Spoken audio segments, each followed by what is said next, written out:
La Casa BLN.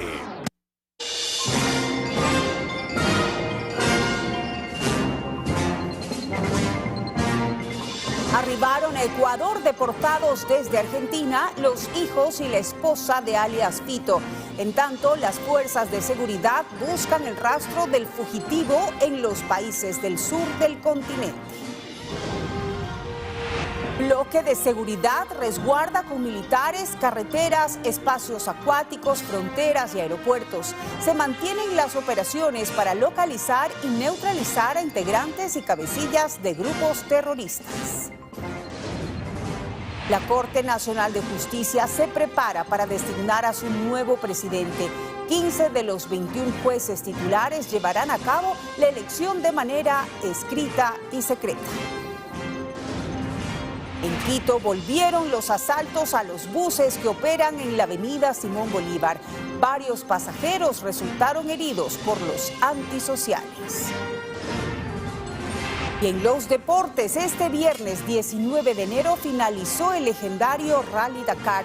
Los dos participantes ecuatorianos, el motociclista Juan José Puga y el automovilista Sebastián Guayasamín, se mantuvieron en el top 50 de sus categorías.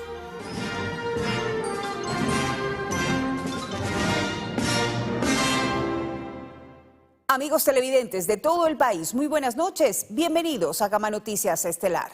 La esposa, los hijos y personas cercanas a José Adolfo Fito Macías, alias Fito, fueron detenidos en Argentina y enviados a Ecuador la madrugada de este viernes. Fito está prófugo desde principios de mes y es considerado uno de los responsables de la ola de la violencia que vive Ecuador.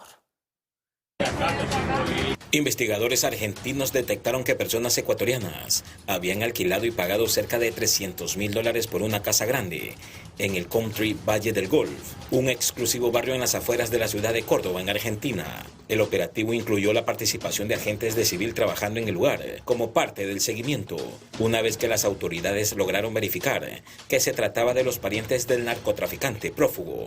Esa información fue compartida con las fuerzas nacionales. El día 5, su mujer con sus hijos y otros integrantes del clan viajaron a la Argentina. Esto significaba para la Argentina una situación de enorme peligro.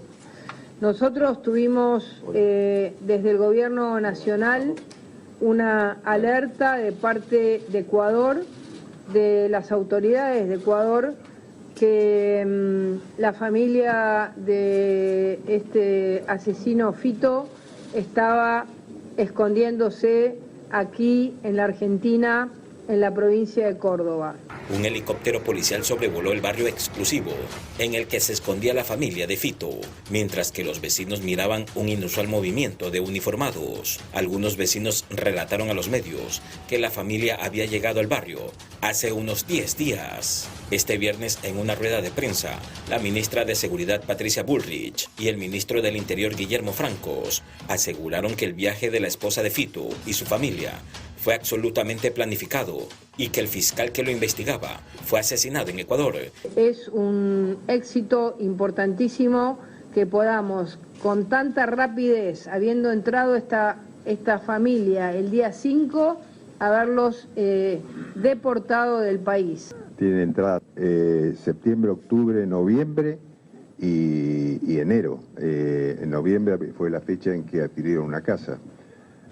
Pero también me parece importante señalarles que, como me comentaba la ministra, que el fiscal que estaba encargado de investigar el viaje de la mujer de Fito a la Argentina con su familia fue asesinado hace pocos días. O sea, cuando le encargaron la investigación, lo asesinaron. Esto es para dar una idea de la magnitud de la organización que lidera este delincuente ecuatoriano. Tras la detención, los familiares y conocidos del líder de los choneros fueron trasladados vía aérea a Buenos Aires y luego arribaron a Guayaquil la mañana de este viernes 19 de enero a bordo de un avión de la Fuerza Aérea Argentina. Ellos fueron expulsados del país latinoamericano porque se les canceló la residencia.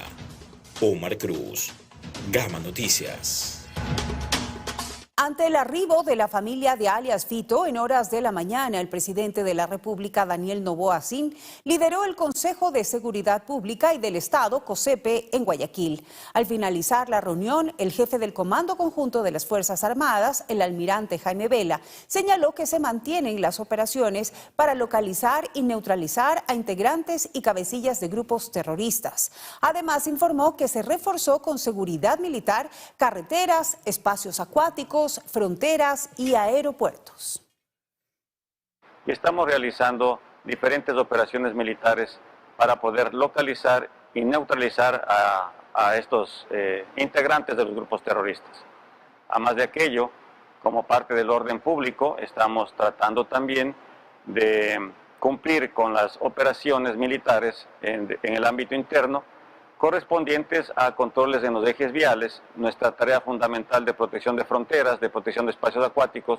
Hemos militarizado puertos, hemos brindado mayor seguridad a los aeropuertos. La militarización de los puertos es a cargo de la Dirección Nacional de Espacios Acuáticos, cumpliendo con diferentes convenios internacionales. Quiero pedirle a la ciudadanía que, así como desde el día 1 han brindado ese apoyo a las Fuerzas Armadas y a la Policía Nacional, tengan la certeza de que nosotros vamos a seguir trabajando por ustedes, por su bienestar, para conseguir la paz que necesitamos todos los ecuatorianos. El presidente Daniel Noboa explicó que el narcotráfico es un fenómeno internacional y que toda la región ha dejado que este problema crezca. Lo hizo durante entrevistas a radioemisoras colombianas. Hizo un llamado a que las naciones se junten en lo que calificó como lucha mundial. El mandatario señaló a la prensa colombiana su decisión de conversar con Colombia para repatriar a las personas privadas de la libertad con sentencias ejecutoriadas de 5 años o más. Tienen apoyo de carteles del exterior, así mismo como organizaciones criminales y terroristas internacionales. Es una pelea contra varios grupos que juntos son más de 30.000 personas armadas. Yo creo que la región ha dejado que este problema crezca de una manera descontrolada. No solo Colombia, digo la región. Y debemos de estar juntos también en la lucha contra esto, porque esto es un problema regional y también mundial. El consumo de estos productos está pues, en Estados Unidos, está en Europa, y debemos de trabajar en conjunto para sacarlo adelante. Después de la Constitución del 2008, se prohibió las bases internacionales en territorio ecuatoriano, pero eso no significa que no puede existir cooperación y vigilancia internacional. Eso es algo que hemos hablado con los Estados Unidos, con Israel, con otras naciones, en el cual existirá ese monitoreo constante para proteger no solo la nación, sino proteger la región. Y entender que muchas veces estos diálogos, estos comités, estas convenciones que se hacen es para atrasar el proceso y dejarlos reagruparse. Nosotros acá no podemos parar, no podemos caer en ese juego. En el Ecuador y en el Ecuador debemos de restablecer la paz. Existe un convenio ya antiguo en el cual pues hay intercambio pues, de presos. Número 1. Número 2, está en nuestra ley que cualquier preso extranjero con una sentencia ejecutoriada de 5 años o más puede ser devuelto a su país. Número 3, tenemos un hacinamiento de más de 3.000 personas en nuestras cárceles. Y hoy en día, aparte de que no podemos sostener a la cantidad de presos que hay, estamos como nación gastando más dinero en un preso extranjero que en el desayuno escolar de un niño. Eso es para mí personalmente es un absurdo. Y creo que deberíamos de agotar todos los medios diplomáticos y conversar con el gobierno de Colombia para ejecutar esto de aquí. En la ciudad de Esmeraldas se logró la captura de un delincuente considerado de alto valor para la Fiscalía. Este individuo sería parte del grupo terrorista Los Tiguerones. Una operación destinada a combatir la impunidad de los delitos de acción pública, los agentes investigadores lograron la aprehensión de un ciudadano ecuatoriano en Esmeraldas. El sujeto es conocido como Churrín. A través de diversas actividades investigativas se consiguió la localización y captura de Churín, quien figuraba como el octavo más buscado en la provincia de Esmeraldas. Él estaba estrechamente vinculado al grupo terrorista Los Tiguerones y se hallaba prófugo desde el martes 9 del 2023, después de evadir los controles policiales y militares en el Centro de Rehabilitación Social de dicha provincia. Los antecedentes que tenía este individuo era por robo, por tenencia de porte de armas y receptación. La detención de este individuo marca un avance significativo en las acciones que realiza la Policía Nacional orientadas a desmantelar las actividades criminales de diferentes grupos terroristas aquí en esta provincia. A través de las diversas actividades investigativas se consiguió la localización y captura de Churrín, quien figuraba como el octavo más buscado de la provincia de Esmeraldas. César Yuxa, Gama Noticias. Ordenan el traslado de Guayaquil a Balao del agente fiscal Darwin Muñoz, que rechazó las condolencias de la fiscal general Diana Salazar por el crimen de César Suárez, argumentando que durante su administración no se han brindado suficientes garantías a todos los funcionarios. La acción de personal ha sido tomada como una represalia contra Muñoz y ha originado el pronunciamiento de varios gremios profesionales locales e internacionales. No acepto las condolencias dadas por la fiscal general del Estado. ¿Cuántas veces no hemos requerido que se atienda la seguridad del servidor? Tras este pronunciamiento de Darwin Muñoz, luego del asesinato de su compañero César Suárez, se le notificó su traslado al cantón Balao, a 3 horas de distancia de Guayaquil. Yo lo tomo como un acto de persecución. De hecho, ya me lo esperaba, porque siempre que alguien levanta la voz pidiendo o requiriendo mejores condiciones, un trato digno, seguridad, la institución responde de esta manera. De inmediato, la orden de traslado fue cuestionada por otros funcionarios y profesionales del derecho, al considerarla una represalia por reclamar por mayores seguridades. El cambio administrativo de Darwin no nos sorprende, nos apena profundamente, pero no nos sorprende, porque ya lo hemos vivido en muchísimas otras ocasiones. Michelle Luna, quien es agente fiscal, delegada en Guayas de la Asociación Nacional de Fiscales del Ecuador y de la Alianza de Gremios Judiciales de la provincia, expresó su respaldo al funcionario trasladado, además de ratificar las quejas por la falta de garantías tras los crímenes de 7 fiscales desde el 2019. Que se nos brinde la seguridad, tanto dentro de las instalaciones como fuera de ellas. Solicitamos que se respeten los procesos administrativos y que no se nos persiga. Me indigna, me sorprendo que de paso se intente deslegitimar un pedido, como siempre se ha hecho, un pedido de seguridad, con el hecho de que estamos obstaculizando la lucha contra la corrupción. La Asociación Latinoamericana de Fiscales y la Federación Latinoamericana de Magistrados también se pronunciaron condenando el crimen del fiscal Suárez y para que protejan a todos los actores de la Administración de Justicia.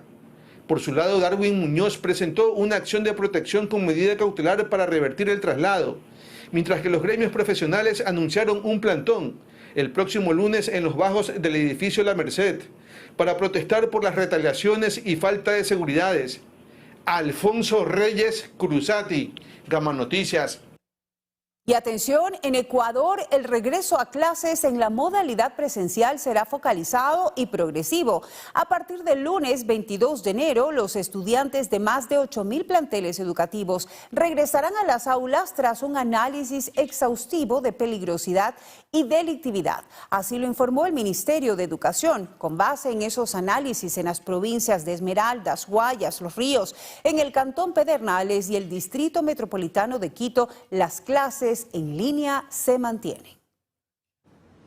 En un comunicado publicado en la red social X, el Ministerio de Educación indicó los criterios técnicos que ha considerado para continuar con las actividades educativas en escuelas y colegios públicos, fiscomisionales, municipales y privados. La cartera de Estado recomienda mantener la modalidad no presencial en las instituciones ubicadas en zonas de riesgo, a un rango de hasta 2 kilómetros de cárceles, espacios con altos índices delictivos, localizadas en territorios con alta recurrencia de eventos peligrosos, en las provincias Guayas, Esmeraldas, Los Ríos, en el cantón Pedernales y en el distrito metropolitano de Quito.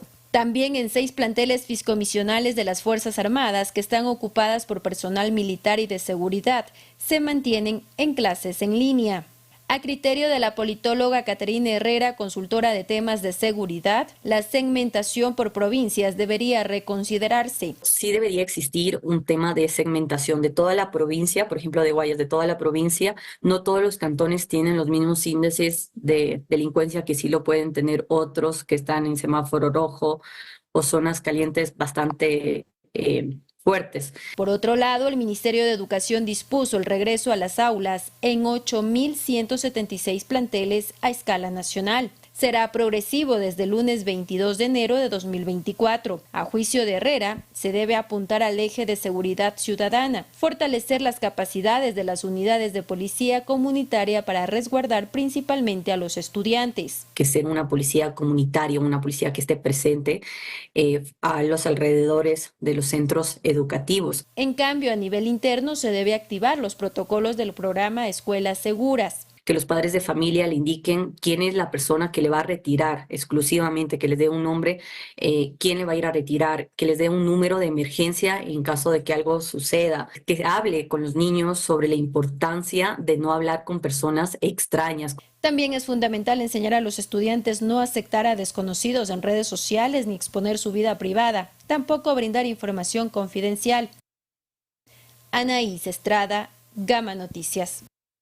La viceministra de Gestión Educativa del Ministerio de Educación, Verónica Legarda, explicó que las decisiones de la cartera de Estado se toman con el asesoramiento de los ministerios de Defensa y del Interior, quienes diariamente aconsejarán qué planteles y en qué jurisdicciones se pueden mantener las actividades académicas presenciales con base en los análisis de riesgos. El retorno a la presencialidad de los estudiantes del Sistema Educativo Nacional está previsto, como lo hemos mencionado, de manera progresiva y tras un análisis permanente y recurrente del Ministerio de Educación. El análisis incorpora además información de situaciones de peligrosidad y delictividad que coordinamos con el Ministerio del Interior y de Defensa. Desde esta perspectiva, nosotros tenemos previsto que a partir del día lunes retornen a la presencialidad 8.176 instituciones educativas que corresponden a aproximadamente 1.300.000 estudiantes en 92 distritos educativos a nivel nacional. Estas decisiones no se toman de manera desarticulada, esto se toma de manera informada, permanente y sobre todo en articulación cotidiana con las autoridades a cargo de esas carteras de Estado, porque cada uno atiende su competencia. A nosotros nos compete garantizar la educación en el país. Y a las otras carteras de Estado les compete garantizar la seguridad. Pero evidentemente en esas líneas de competencias específicas compartimos responsabilidades en torno a la seguridad y bienestar de la comunidad educativa. Nosotros nuevamente el día lunes evaluaremos esta situación para saber quién más va a volver sobre la marcha de la siguiente semana, pero sobre todo indicarles también que son los distritos de educación con los directivos de cada una de las instituciones educativas los responsables de informar a los padres y madres de familia quienes vuelven a la presencialidad a partir del día lunes. La Corte Nacional de Justicia se prepara para designar a su nuevo presidente. 15 de los 21 jueces titulares llevarán a cabo la elección de manera escrita y secreta. Según la norma, se requiere un quórum de 12 magistrados presentes. El juez Walter Macías, quien se retirará el 3 de febrero, junto con otros 3 magistrados, explicó este proceso. El Pleno de la Corte Nacional de Justicia resolvió que entre el 26 de enero y el 2 de febrero de 2024 se elegirá a la nueva autoridad de la función judicial. Esto se debe a que en 17 días Iván Saquicela, el actual presidente, cumplirá el periodo de 3 años para el que fue electo. Lo que las normas disponen, dicho en términos generales, yo no voy a analizar sobre el uso de la palabra, es que debería elegirse el presidente y para eso se requiere un quórum de 12 titulares.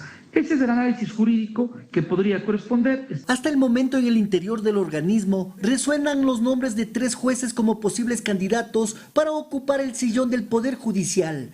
Entre ellos se encuentra Iván Saquicela, quien buscaría la reelección, junto con los magistrados Daniela Camacho, encargada de uno de los procesos más polémicos, el caso Sobornos, y José Swing. Cada uno tendrá sus propuestas.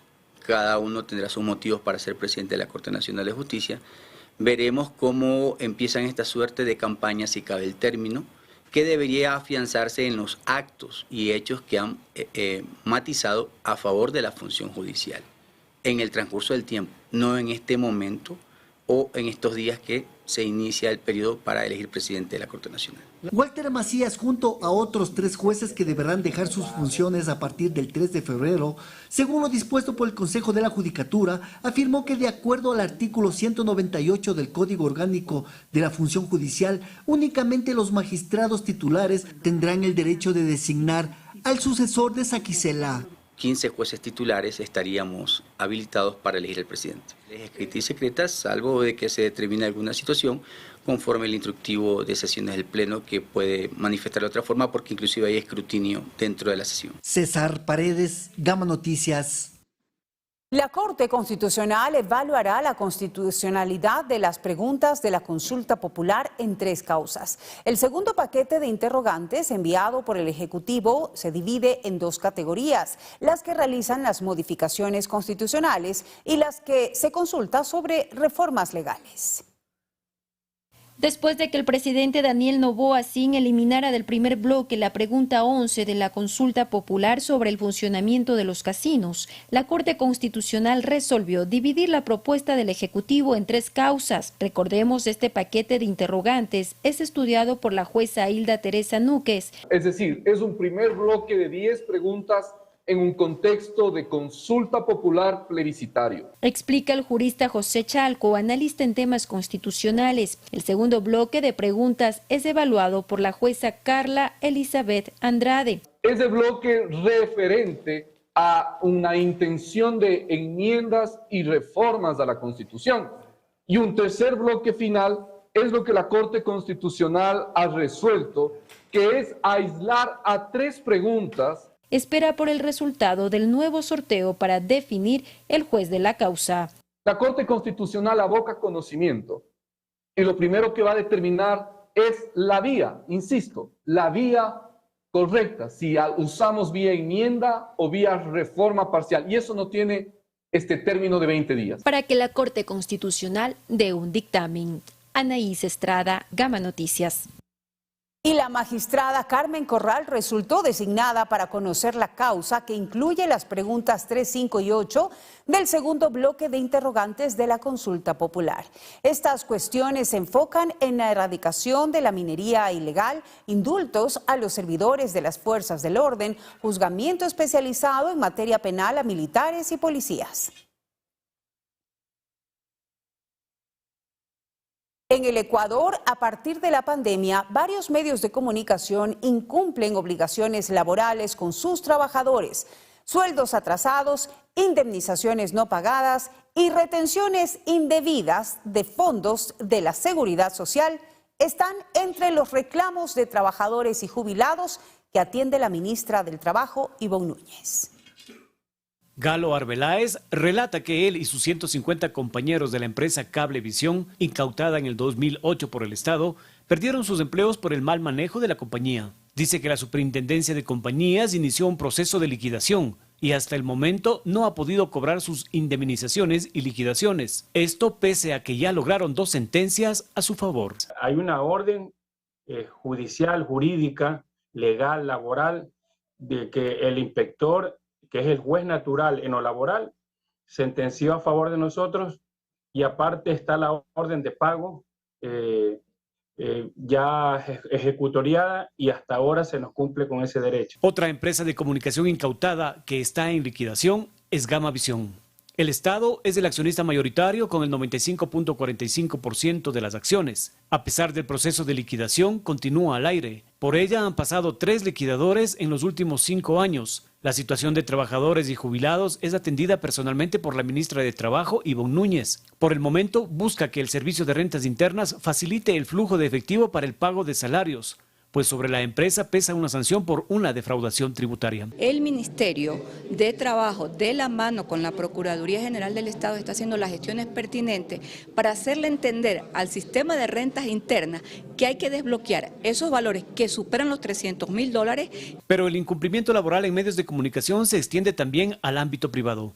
La inacción del Estado de los últimos gobiernos frente a la vulneración de los derechos de los trabajadores lo ha permitido. En el caso de los empleadores de los medios de comunicación, han priorizado el salvaguardar sus patrimonios o el salvaguardar sus intereses antes que cumplir con su obligación primaria, que en este caso son los derechos de los trabajadores. Es básicamente un tema de voluntad y de visión sobre el cumplimiento de la ley y sobre lo que éticamente es correcto. La Comisión de lo Laboral en la Asamblea Nacional se ha convertido en un refugio de los periodistas, fotógrafos, camarógrafos, que sienten vulnerados sus derechos. La legisladora Marcela Holguín tiene en sus manos expedientes de los atropellos contra trabajadores de al menos 5 medios de comunicación. Lo que vamos a hacer es precisamente a través del despacho hacer todos los pedidos de información necesarios para que esto se pueda cumplir, para que el SRI pueda, en este caso, dar esos recursos que les corresponden a los trabajadores de Gama TV y finalmente se pueda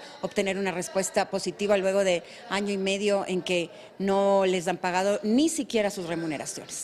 Ese es el rol que tiene la Asamblea, la permanente vigilancia a través de su capacidad fiscalizadora del accionar o de la omisión en su accionar del poder público. Para el procurador de la Federación de Trabajadores Públicos y Privados del Ecuador, así como la inseguridad, el país atraviesa una emergencia laboral. Que estamos a la expectativa de esta nueva administración, que así como se ha ocupado del tema de la seguridad, se ocupe también de los temas de los derechos de los trabajadores. Ahí también hay una emergencia social que merece ser atendida con la misma fuerza, con la misma dedicación y con la misma preocupación.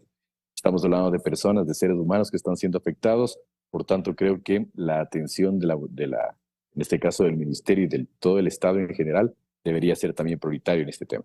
Por eso la ministra Ivonne Núñez señala que la atención a los trabajadores que consideran a sus derechos laborales vulnerados responde al cumplimiento de la disposición del presidente Daniel Noboa de sentar las bases del nuevo Ecuador.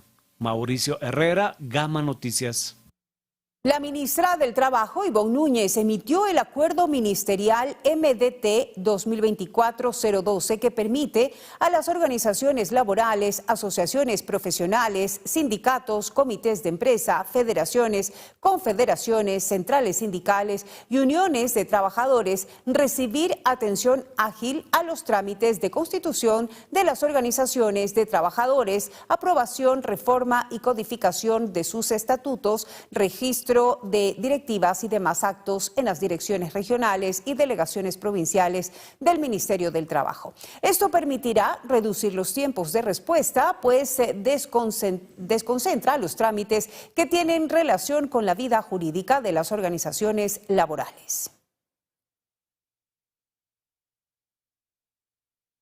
El envío de carga y productos a las Islas Galápagos podría verse afectada por una serie de incumplimientos laborales y logísticos de la nueva operadora de carga. Según el abogado de los estibadores que amenazan con una medida, de hecho fue adjudicada días antes de que concluya el gobierno de Guillermo Lasso, por lo que piden que se revise la adjudicación.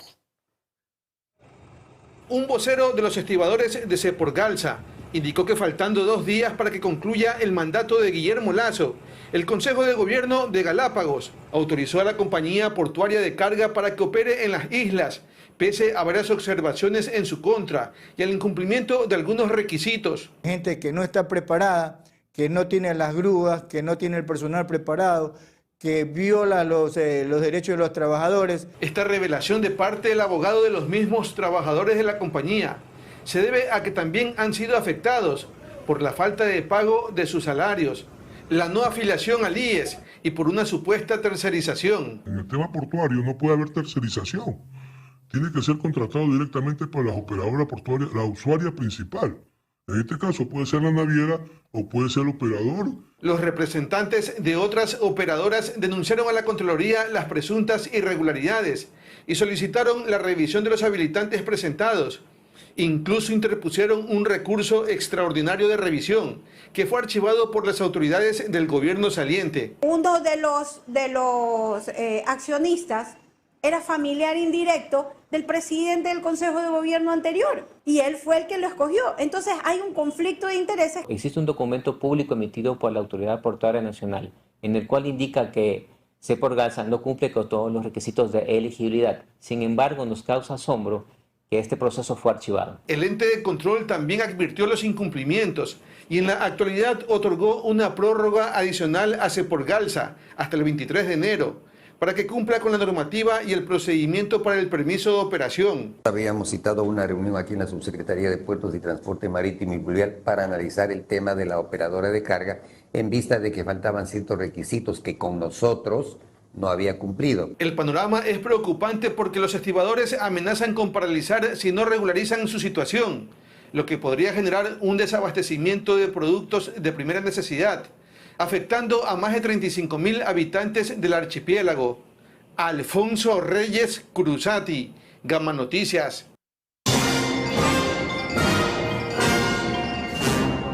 Hacemos una pausa y al volver la Policía Nacional logró liberar a un taxista y capturar a los 6 integrantes de la organización delictiva que los secuestró. Los detalles luego de la pausa aquí en Gama Noticias Estelar. Acompáñenos.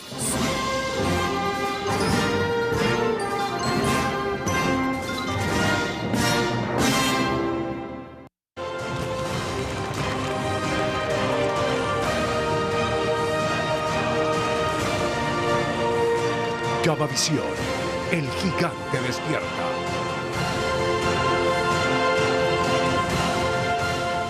Cuando te sientas triste, ayúdame a inventar mis errores. te sientas que pierdes las esperanzas. ¡Qué Virgencita! Recuerda que la Virgencita nunca te desampara. Gracias. Sé parte de los verdaderos milagros. La Virgencita Ecuador. De lunes a viernes a las 8 de la noche por Gamavisión. El gigante despierta.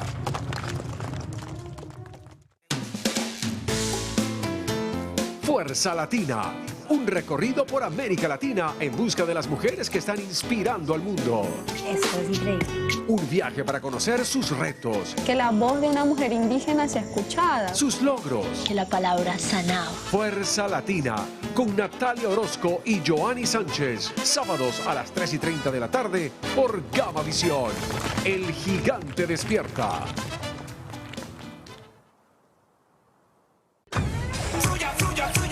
BLN, el regreso.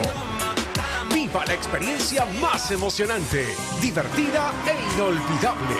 Junto a 2 grandes equipos, fantásticos y vengadores. Una explosión de emociones. Es una bandida que me vuelve loco. No sé cómo explicarte. BLN, el regreso. De lunes a viernes a las 21 horas por Gamavisión. Y vía streaming en www.gamavisión.com.es. El gigante despierta.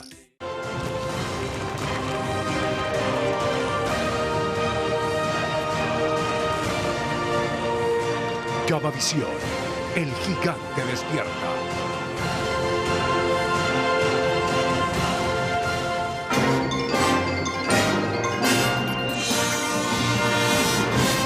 Continuamos informando. En el marco del Plan Fénix se han ejecutado operaciones en los centros de privación de libertad.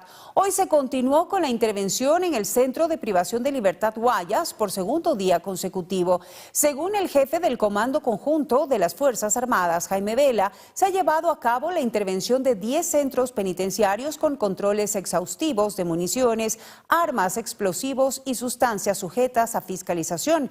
En total se han ejecutado 26.000 2.390 operativos, 2.369 personas han sido detenidas, 158 por terrorismo, se han efectuado 72 operaciones contra grupos terroristas, 5 terroristas murieron abatidos, 490 vehículos robados y 308 motocicletas han sido recuperadas. Varias personas fueron heridas con armas blancas y de fuego dentro de una unidad de transporte público. Esta novedad ocurrió en la intersección de la avenida Simón Bolívar y la autopista General Rumiñahui. La Policía Nacional busca a los delincuentes. Aún del susto no salían los pasajeros quienes vivieron la amarga experiencia de ser asaltados dentro de una unidad de transporte en la cual se movilizaban. Ocurrió en la autopista General Rumiñahui. No sé, pero yo sí. Estos robos por lo general se perpetran en horas de la mañana y noche cuando existen mayor presencia de usuarios. Es por ello que se estaban efectuando operativos en toda la avenida Simón Bolívar y la autopista General Rumiñahui. Y esto pasó en el desvío, robo. A mano armada y cachazos. Cabe indicar que se han efectuado operativos, incluso se ha logrado desarticular organizaciones delictivas, pero otra vez, al parecer, están activas. Mediante las motocicletas del circuito nos encontramos siempre en circulación a partir de las 5 de la mañana en el sector de la ferroviaria hasta el sector de Guajaló. Como ustedes pueden visualizar, nos encontramos 3 motocicletas que siempre estamos permanentemente. En esta ocasión los delincuentes se llevaron equipos celulares, alhajas, billeteras, carteras y todas las pertenencias que los usuarios tenían. Incluso algunos fueron golpeados. César Yuxa, Gama Noticias.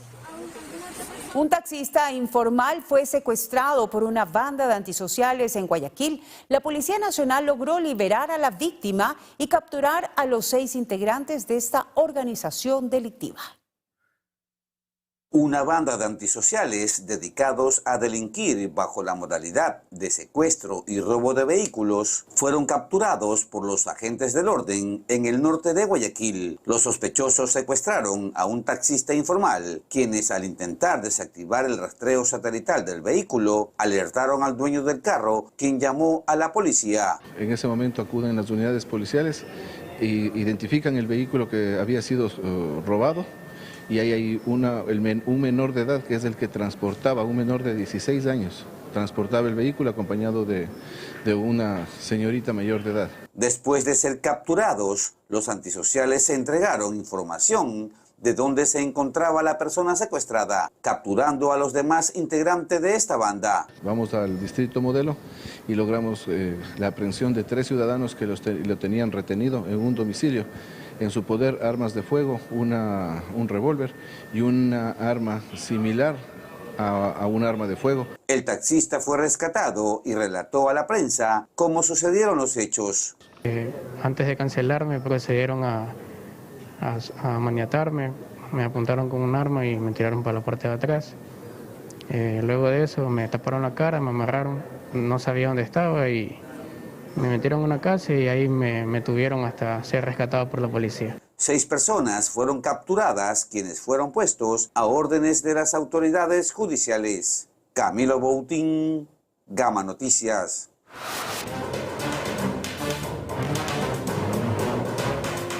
Sin rastro. Ahora solicitamos su atención a la fotografía de Yenedit Eunice Bisuete Sánchez, quien desapareció en el Guasmo Sur, en la ciudad de Guayaquil, el 17 de enero. Una cámara registró el momento en que salió de una vivienda a las 14 horas, el día de su desaparición. Si usted la ha visto o si tiene alguna información que conduzca a su paradero, por favor, comuníquese al 1-800-335-486.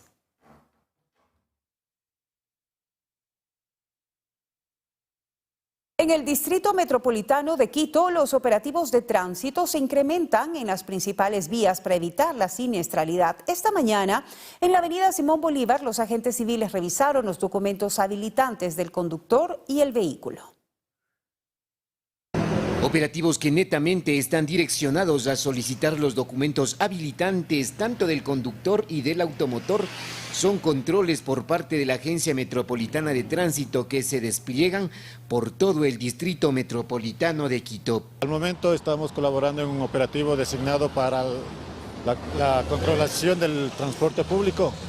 Como es día viernes, personas en estado de embriaguez, tratando de prevenir para que no haya inconvenientes el día de hoy. Básicamente aquí se revisa absolutamente todo en el tema vehicular, que circule con los neumáticos con el labrado establecido y un dato adicional, que no posean los conocidos y denominados polarizados. Es importante para que tengan una visibilidad los agentes de tránsito, tanto como Policía Nacional y Ejército, que tenga nada ilícito dentro del vehículo. Tiene que tener la visibilidad para observar quién está dentro del vehículo. Sí, exactamente. Nosotros debemos tener la visibilidad dentro del vehículo para saber si es que está con los cinturones de seguridad, los acompañantes y el conductor. ¿Esto no conlleva algún tipo de sanción?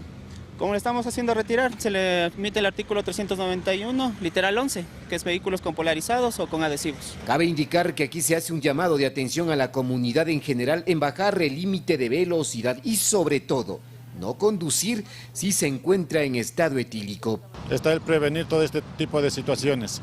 Se lo hace preventivo día viernes en la mañana, viernes en la noche y los fines de semana de igual manera. ¿Un mensaje para la comunidad? Que salgan siempre con las debidas precauciones, conduzcan con el debido moderamiento, respeten las señales de tránsito y a cualquier situación durante la vía, que estén prestos para colaboración. Con estos trabajos se desea bajar el índice de siniestralidad que existe en la avenida Simón Bolívar, pues los fines de semana aumenta significativamente las siniestralidades. César Yuxa, Gama Noticias. En Guayaquil continúan los operativos conjuntos entre la Policía Nacional, la ATM y Segura EP.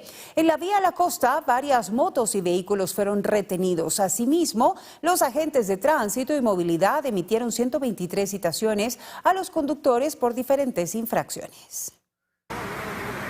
Kip, una réplica del auto fantástico, fue multado por los agentes de la ATM por no tener las placas del carro, donde se las pueda visualizar.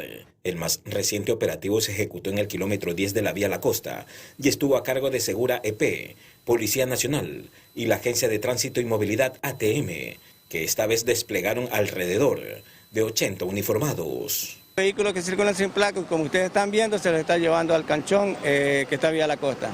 Las acciones permitieron la retención de 30 vehículos, entre carros y motos, así como la emisión de 123 citaciones por diferentes infracciones. Además, se detectó y alertó de vehículos con vidrios polarizados y sin placas. Todos los días se les indica que por favor ubiquen las placas como son, en sus lugares respectivos, que no las carguen dentro del parabrisas, porque eso está prohibido. Cargan los permisos de circulación con la fecha permitida, pero dentro del carro y no se puede visualizar. Entonces, toda esa situación nos conlleva a subir los vehículos a las grúas. En el lugar se aplicó la ordenanza municipal, que sanciona a los vehículos que circulan sin placas, sacándolos de circulación por 7 días. Estos autos podrán ser retirados de los centros de retención previo al pago de la multa, que es el 50% de un salario básico unificado, es decir, $230. Muy bueno, pero siempre y cuando dé resultado, que se logre desarmar a lo más que se pueda la delincuencia. Siempre que sea por el bien del país, de la sociedad, me parece muy bien. Mientras que a los vehículos con vidrios polarizados se les retiraron las láminas y se le aplicó la multa del 10% de un salario básico unificado, de acuerdo con el Código Orgánico Integral Penal. Que es un trabajo en conjunto, tanto la policía como la ATM. Y debería hacerse más seguido. Muy bien. Realmente eso ayuda demasiado a la ciudadanía. Más seguridad es lo importante y sigan trabajando por eso, ¿ok? Omar Cruz, Gama Noticias. El intendente del Guayas, junto al jefe de policía del distrito Nueva Prosperina y otras autoridades, recorrieron el sector de la bahía con el objetivo de impulsar la reactivación económica y seguridad en esta zona comercial. En su recorrido por las calles Eloy Alfaro, Huayna Cápac, Manabí y Chimborazo, las autoridades conversaron con los dueños de los negocios de este sector de la bahía, quienes solicitaron mayor presencia policial y militar para enfrentar a la delincuencia que afecta su actividad comercial y su tranquilidad. Estos operativos públicos son parte de la estrategia de seguridad ciudadana y se llevan a cabo en lugares considerados críticos y de enorme concentración ciudadana.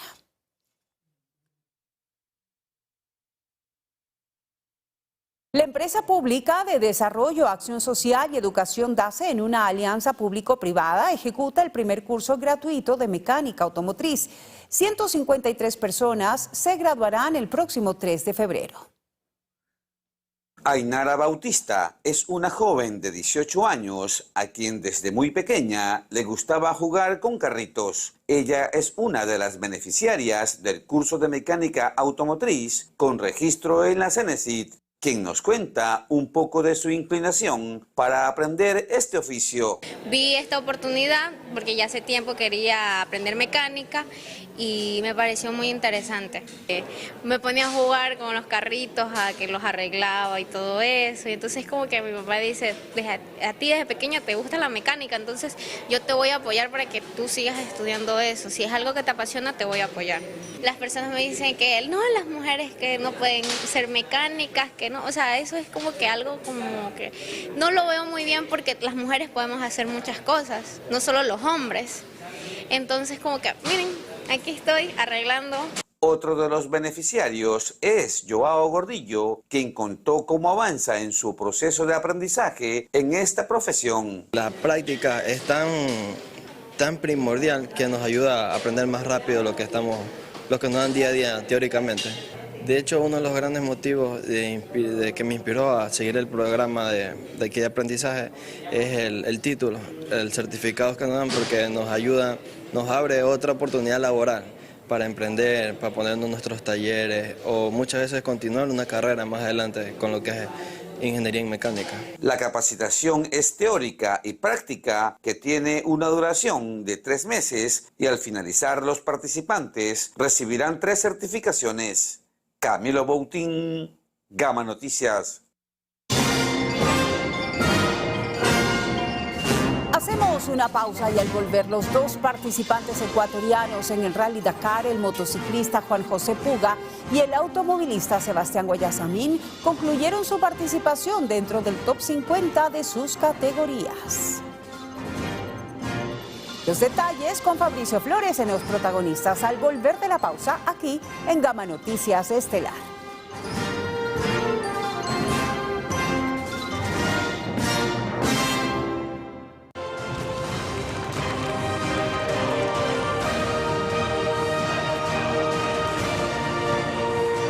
Gamavisión, el gigante despierta.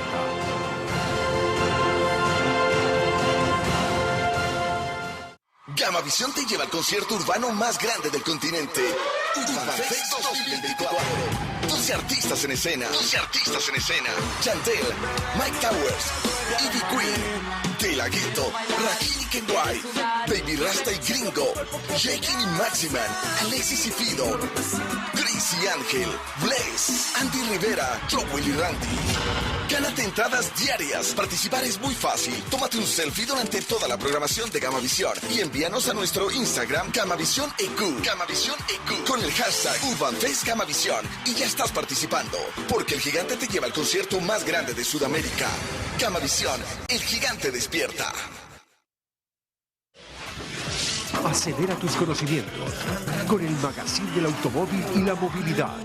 Ideas extraordinarias, tecnología, visiones del futuro y todas las novedades del mundo del motor. RPM, revoluciones por minuto.